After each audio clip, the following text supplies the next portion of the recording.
As we move further into flu and RSV season, doctors across the country are concerned about how difficult it is to obtain common prescription drugs such as antibiotics. Amoxicillin, an antibiotic regularly used to treat a number of bacterial infections, currently in short supply. The increase in demand reflects the recent surge in RSV cases, causing hospitals to fill up quickly with sick kids.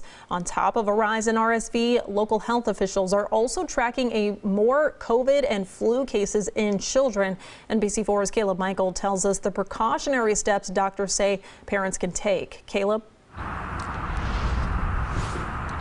Yeah, Jen, health officials say Thanksgiving is normally when they see that rise in RSV and flu cases, but this year it came early. This so-called triple threat is why they're urging everybody to get vaccinated.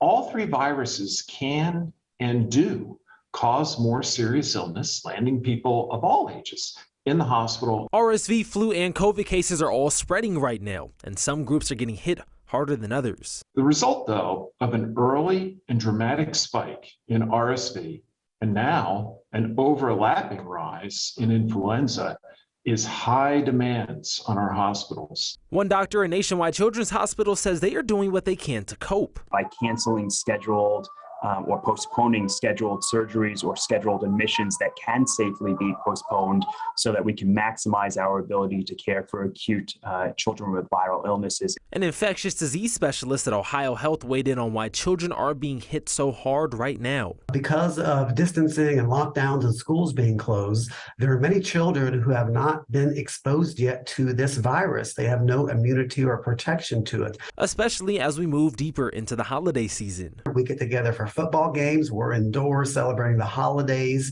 exchanging gifts. So those are all settings where respiratory viruses can spread much easier. There's no RSV vaccine right now, and doctors are urging parents to watch out for any symptoms in their little ones.